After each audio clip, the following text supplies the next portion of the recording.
So yun mga idol, katatapos lang natin mag-fishing. At ito yung mga ginamit ko po na fishing lure. Yan, 5 piraso po yan. After ko mag-fishing, ganito po yung ginagawa ko. Para hindi sila magkaroon ng kalawang. Yan, huhugasan lang natin itong mga idol. Yan, mas maganda, hindi mo na siya tanggalin sa lagayan para yan o. Nasi-shake siya ng maayos. Huhugasan natin siya ng maayos. Ayan o, di ba?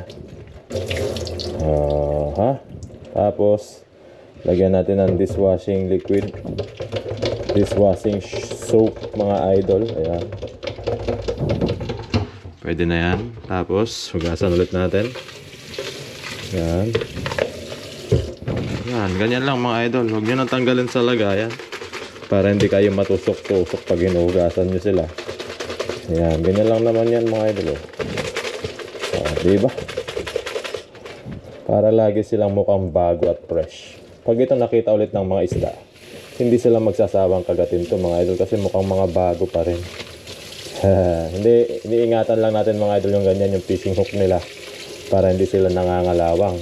Ganyan lang po. Sana may natutunan kayo at kung nagustuhan nyo po yung tutorial na to o nakatulong sa inyo yung idea na to, maaari nyo po itong i-share sa buong kapuluan. Maraming salamat po sa inyong panonood. God bless you all.